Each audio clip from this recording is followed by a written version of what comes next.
E pessoal, tudo bem? Vamos continuar lendo Os Segredos da Mente Milionária. O autor é o T. Harv Eker. Esse livro aqui, ó, tá? A gente já começou, acho que há 3 vídeos, esse é o 4º vídeo. Nós estávamos ali na primeira parte do livro, em que ele mostrou que quando ele estava ali morando no porão da casa dos pais dele, que ele chamou de uma forma bem engraçada para mostrar que ele tinha bom humor mesmo quando estava no tempo das vacas magras, que era a suíte do primeiro andar, a suíte do térreo da casa dos pais dele, ou seja, o porão. Ali ele encontrou um homem rico, muito rico, e que disse a ele que ele deveria pensar como os ricos. E aí ficou só nisso, porque ele disse a ele: agora eu não posso continuar, porque o compromisso que eu tenho hoje é com seu pai. Então eu peguei isso como a primeira, uma das lições assim, entre as linhas que a gente pode pegar, porque então ele tinha um compromisso e ele não se deixou distrair por outra coisa. Ele tinha um compromisso, ele se comprometeu e ele ia cumprir. E aí nós estávamos no vídeo anterior, terminou quando ele estava contando aqui uma historinha. Ele disse que essa história é de um homem que estava andando ali perto de um precipício e acabou caindo ali. Aí ele começou a pedir socorro e gritar quando ele conseguiu se segurar ali na beirada do precipício, mas estava ali correndo risco de vida, lógico, ele não conseguia sair sozinho. Ele começou a gritar: há alguém aí em cima que possa me ajudar? Aí chamou, gritou de novo e uma voz muito forte, estrondosa, respondeu: sou eu, Deus, posso ajudá-lo, solte-se e confie em mim. E aí o que ele disse em seguida foi: há mais alguém aí em cima que possa me ajudar? Ou seja, é só soltar e confiar. Mas a gente não solta as crenças que nos limitam. E às vezes elas estão ali tão enraigadas que elas são até inconscientes. Então é isso que essa lição trouxe aqui, nessa parte então, que concluiu-se. Ele falando da vida dele, como é que foi que ele saiu da falta e escassez para abundância e prosperidade, se tornou um multimilionário em alguns anos, em menos de 3 anos. E agora então vamos continuar, vamos para a parte 1 do livro, que é o seu modelo de dinheiro. E eu espero que você esteja gostando dessa leitura e que você esteja disposta a soltar essas crenças que estão te limitando, tá bom? É com esse objetivo, com essa presença de espírito que eu estou lendo esse livro para mim. E com certeza, até o final, eu vou ter soltado todas as crenças inconscientes que estão me limitando. Vamos lá, então. Vivemos num mundo de dualidades. Alto e baixo, claro e escuro, quente e frio, rápido e lento, direita e esquerda. São alguns exemplos dos milhares de polos opostos com que convivemos. Para que um polo exista, ou para que um polo exista, é necessário que o outro exista também. É possível haver um lado direito sem que haja um lado esquerdo? Sem chance. Portanto, se existem regras externas para o dinheiro, há também regras internas para ele. E essas 2 palavras, externas e internas, estão entre aspas. As primeiras envolvem aspectos essenciais, como conhecimento comercial, administração financeira e estratégias de investimento. Mas não menos fundamental é o jogo interno. Vou fazer uma analogia com um carpinteiro e as ferramentas dele. Ter as mais modernas ferramentas é indispensável para ele, porém, ser um carpinteiro de primeira categoria, capaz de utilizá-las com a habilidade de um mestre, é ainda mais importante. Ou seja, nós podemos ter toda a teoria, nós podemos adquirir todo esse conhecimento que ele está trazendo aqui para a gente, mas se a gente não colocar na prática, se a gente não praticar, Como eu já citei em um vídeo anterior, o Napoleão Hill, que diz ali no livro Capitão da Minha Alma, Senhor do Meu Destino, eu deixo a playlist aqui se você quiser ver, que se ele pudesse deixar apenas uma coisa que a gente não fosse esquecer desse livro seria a ação, pratique, ação. E a outra coisa que ele mostra aqui é também soltar, confiar. O Deus que nos anima, ele é poderoso e dono e proprietário de tudo, e se é ele experienciando através da gente, por que é que ele ia escolher viver na falta e escassez financeira ou de saúde ou de relacionamento ou do que quer que seja?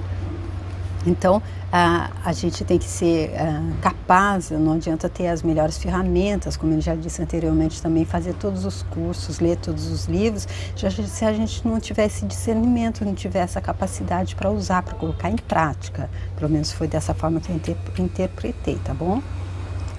Eu sempre digo, não basta estar no lugar certo, na hora certa. Você tem que ser a pessoa certa, no lugar certo, na hora certa.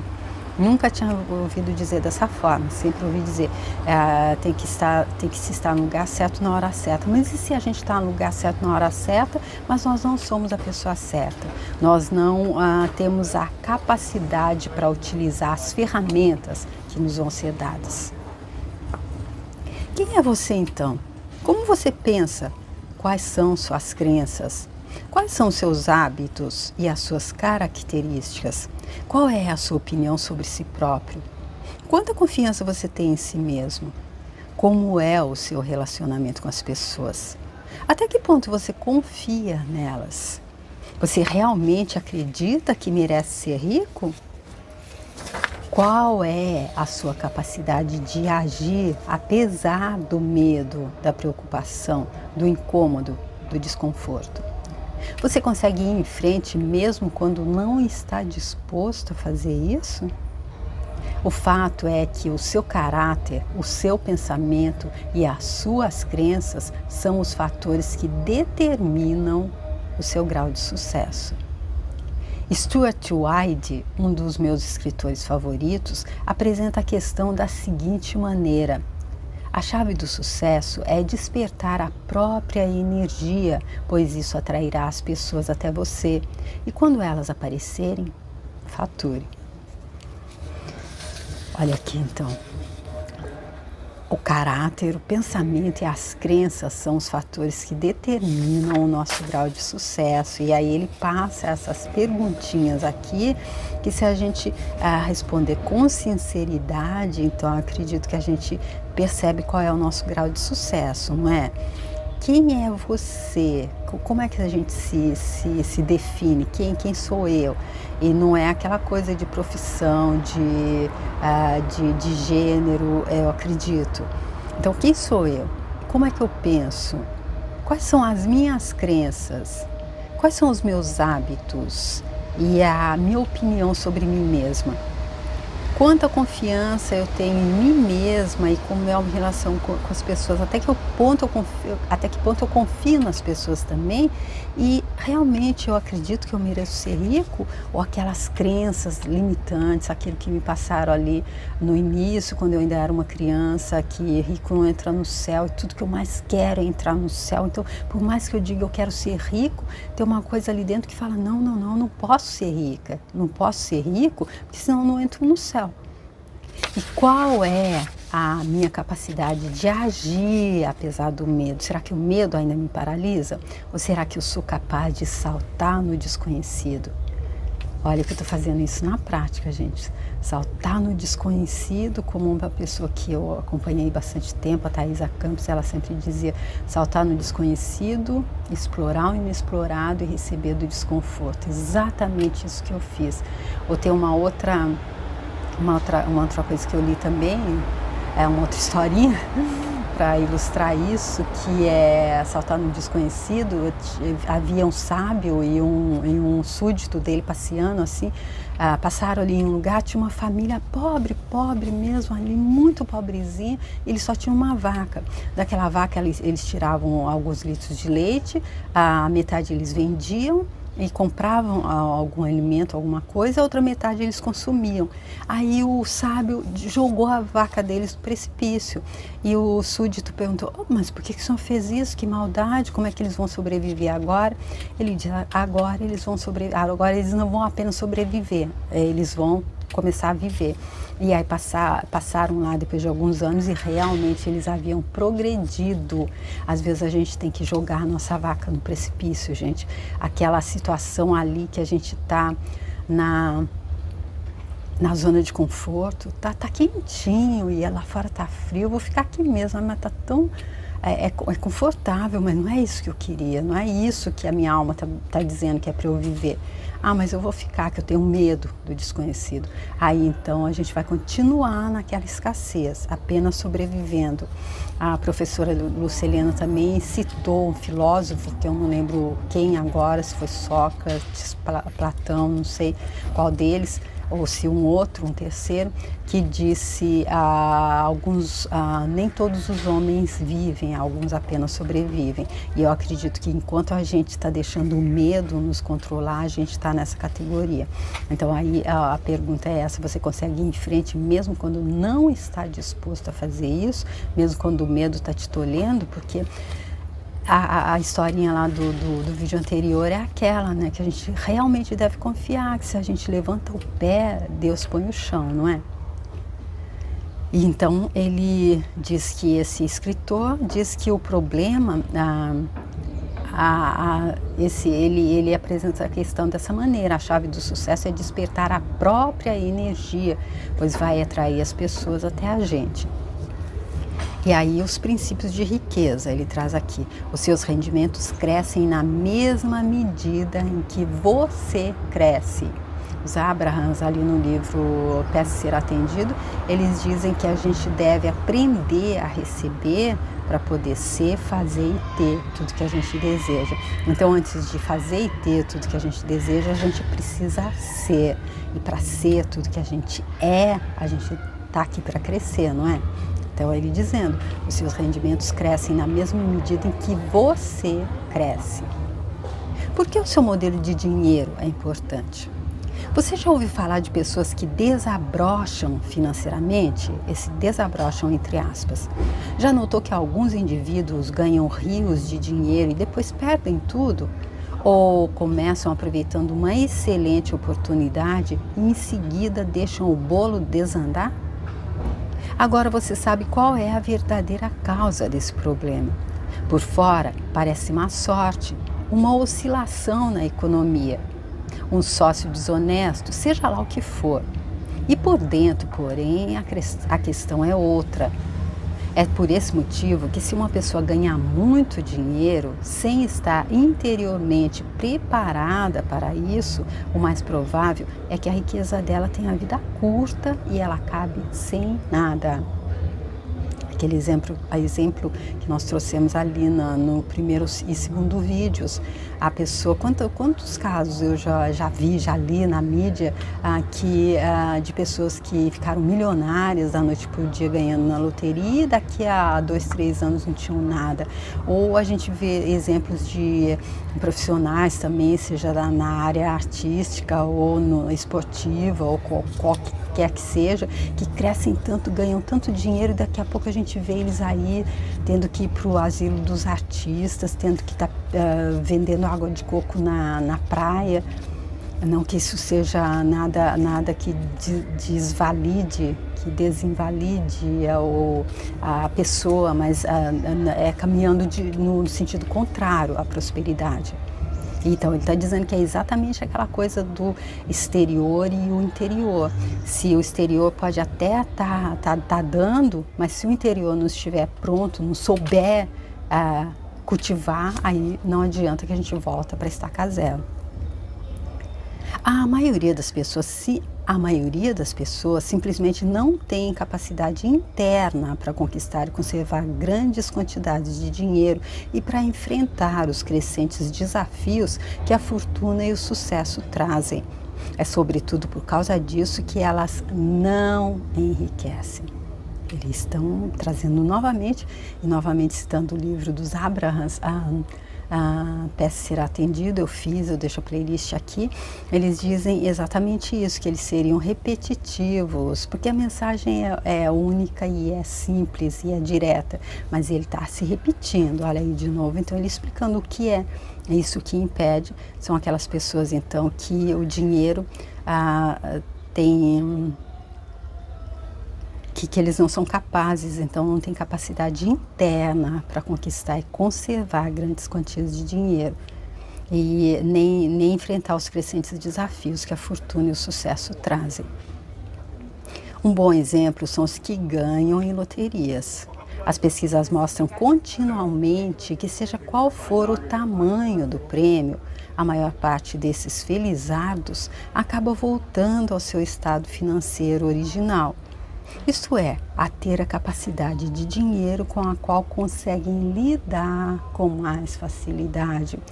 Porque se eu tenho crenças limitantes com relação ao dinheiro, eu já trouxe esse exemplo, porque a ficha caiu tão forte para mim com relação a isso, dinheiro é sujo. Então, o dinheiro é uma consciência, dinheiro é uma consciência também viva, é uma consciência latente, dinheiro entende. Então, como é que eu posso dizer que eu considero uma pessoa suja? Eu digo para todo mundo, não chega perto dela que ela é suja, não põe a mão nela, mas eu quero que ela venha morar comigo. Eu acredito que até ela não vai querer vir. Então, é isso aqui. Ele dizendo, então, isso é ter a maior parte desses felizados acaba voltando ao seu estado financeiro original, porque eles voltam então a ter a quantidade de dinheiro que conseguem lidar com mais facilidade, ou seja, só para o necessário, só para sobreviver. No caso de quem enriquece pelo próprio esforço, ocorre exatamente o contrário. Repare que quando um milionário desse tipo perde a fortuna, geralmente ele a refaz em pouco tempo. Nesse aspecto, Donald Trump é um ótimo exemplo.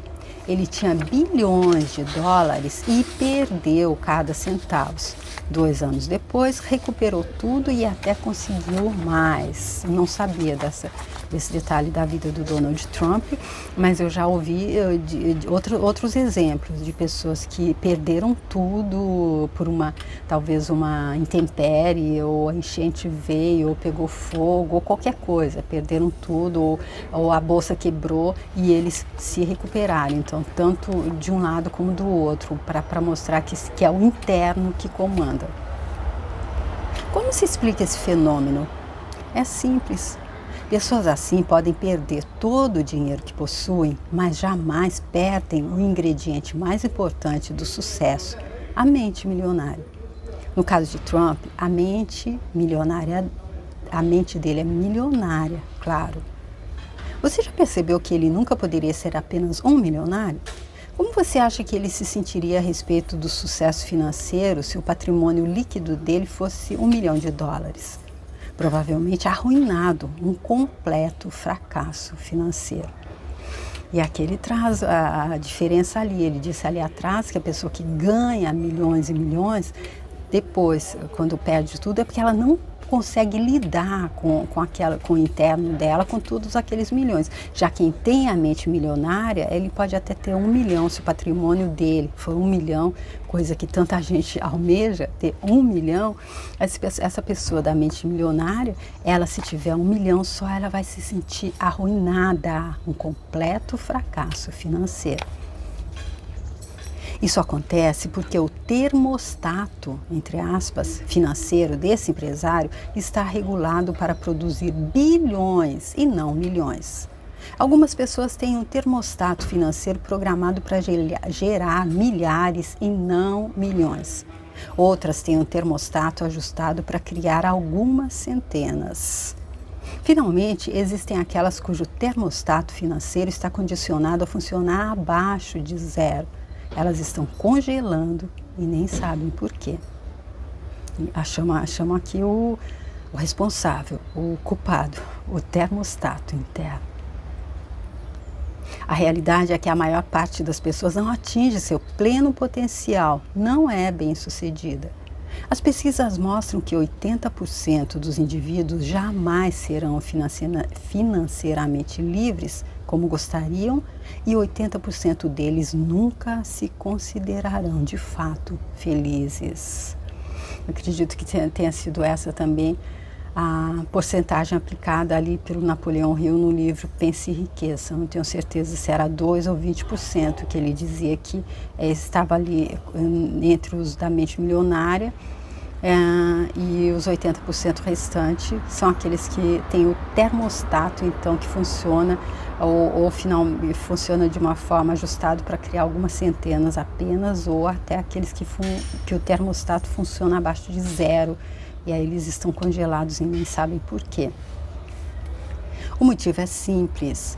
As pessoas, em sua maioria, agem de forma inconsciente, quase dormem no ponto. Trabalham e pensam num plano superficial da vida, baseada somente no que vem. Elas vivem estritamente no mundo visível.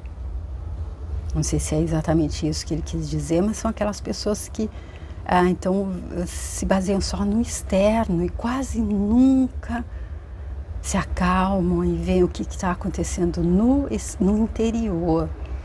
Especialmente aquelas pessoas que não conseguem ficar no silêncio, aquelas pessoas que sempre tem que ter uma música tocando, uma TV ligada, ou está conversando, está falando alguma coisa. Acredito que pode ser que seja por aí. As raízes geram os frutos. Imagine uma árvore, suponha que seja a árvore da vida. Nela há frutos. Na vida, os nossos frutos são os nossos resultados. Nós olhamos para eles e não gostamos do que vemos. Achamos que os frutos que produzimos são poucos, muito pequenos ou que o sabor deles deixa a desejar. O que tendemos a fazer então? A maioria de nós dedica ainda mais atenção aos resultados. Mas de onde eles vêm? São as sementes e as raízes que os geram. Que legal esse exemplo dele, então. Se a árvore, então, está dando fruto que a gente não gosta, eles são poucos, pequenos, ou o sabor não tá como deveria ser, como a gente já comeu, muito mais suculento. Então, a gente vai ter que começar a passar alguma coisa ali no fruto, que é a parte externa, ou a gente vai ter que tratar as sementes e as raízes que geram, não é? Que é da semente que começa, é do interno é o interno que reflete. Não, o externo reflete o interno. Se o fruto não está bom, quer dizer que a semente não foi boa, que as raízes não estão sólidas, não estão preparadas para passar todos os nutrientes que o fruto precisa para ser da melhor qualidade. É o que está embaixo da terra que cria o que está em cima dela. É o invisível que produz o visível. E o que significa isso? Isso quer dizer que se você quer mudar os frutos, primeiro tem que trocar as raízes. Quando deseja alterar o que está visível antes, deve modificar o que está invisível. Então, aqui, se a gente quer alterar o gosto do fruto, a qualidade do fruto, a gente tem que trocar as raízes, olhando, dando atenção à qualidade da semente, aquilo que a gente está pensando e aquelas crenças que estão ali nos colocando nessa situação que está fazendo com que a gente crie muito mais escassez do que abundância. Se você quer mudar os frutos, primeiro tem que trocar as raízes. Quando deseja alterar o que está visível, antes deve modificar o que está invisível. Algumas pessoas dizem que é necessário ver para crer. A pergunta que tem para elas é: por que você paga a conta da luz? Mesmo não vendo a eletricidade, você com certeza percebe e utiliza o poder que ela tem. Se não estiver muito certo acerca da existência dela, experimente colocar o dedo na tomada. Garanto que a sua dúvida desaparecerá imediatamente. Aí um exemplo para a gente aprender a ter aquela fé antes de receber, não é? A eletricidade a gente não vê, mas a gente paga para tê-la, porque a gente tem certeza que ela existe. E aí ele dá essa sugestão. Se a gente não tem alguma dúvida, coloca o dedo na tomada. E a piadinha ali do final do vídeo anterior também, a gente está ali agarrado para cair no precipício, a gente grita, Deus responde, mas se a gente duvida, não adianta que a gente nem ouve a voz dele, passa para o próximo. Aprendi com a experiência que as coisas que não vemos são muito mais poderosas do que as que vemos. Talvez você não concorde com essa afirmação, mas tenho certeza de que você sofrerá se não aplicar esse princípio na sua vida. Por quê? Porque estará indo contra as leis da natureza, que dizem que o que está embaixo do solo gera o que está em cima dele. O que é invisível cria o que é visível.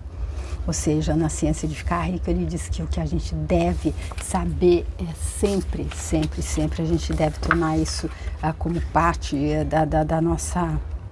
das nossas crenças, é que há uma substância, existe uma substância que cria tudo aquilo que é colocado nela, tudo aquilo.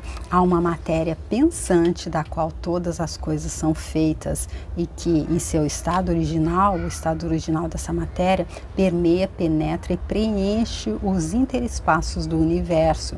E um pensamento nessa substância produz a coisa que é imaginada pelo pensamento. Então aqui ele dizendo, é o invisível que cria o visível. Então nós temos que acreditar que há alguém no comando e que essa pessoa, entre aspas, só quer que a gente viva o melhor e na mais abundância e prosperidade possível em todos os setores da nossa existência. Porque ali essa substância, ela não é limitada, ela é ilimitada, tem para todo mundo. E ele também diz que a gente consegue ficar rico quando a gente entende que nós temos que ir pela criatividade, que assim a gente inspira o outro, ensina o outro, dá o exemplo para o outro e não pela competição, que é quando a gente corre na frente, sobe na escada e chegando lá em cima a gente vira a escada para que os outros não cheguem. Desculpa, eu vou repetir esses exemplos muitas vezes, porque eu estou lendo esse livro e ele é fantástico, mas ele é muito mais desafiador para crenças limitantes que estão na cabeça de quase todo mundo, inclusive na minha, do que até Mais Esperto que o Diabo, do Napoleão Hill. Como seres humanos, não estamos acima da natureza, somos parte dela. Portanto, quando respeitamos as leis e cuidamos das nossas raízes, do nosso mundo interior, a vida flui suavemente. Se não fazemos isso, viver se torna difícil. Em toda floresta, fazenda, pomar, é o que está embaixo da terra que gera o que está na superfície. Portanto, é inútil concentrarmos a atenção nos frutos que já estão maduros. Não temos como mudar aqueles que já estão pendendo dos galhos, mas podemos modificar os que ainda vão nascer. Para isso, precisamos cavar a terra e reforçar as nossas raízes. Como os Abrahams dizem no livro, que eu já citei, peça e será atendido, não importa em que estado nós estejamos, seja a gente acabou de entrar na bancarrota, é isso? De falir completamente, a gente não tem mais nem um centavo.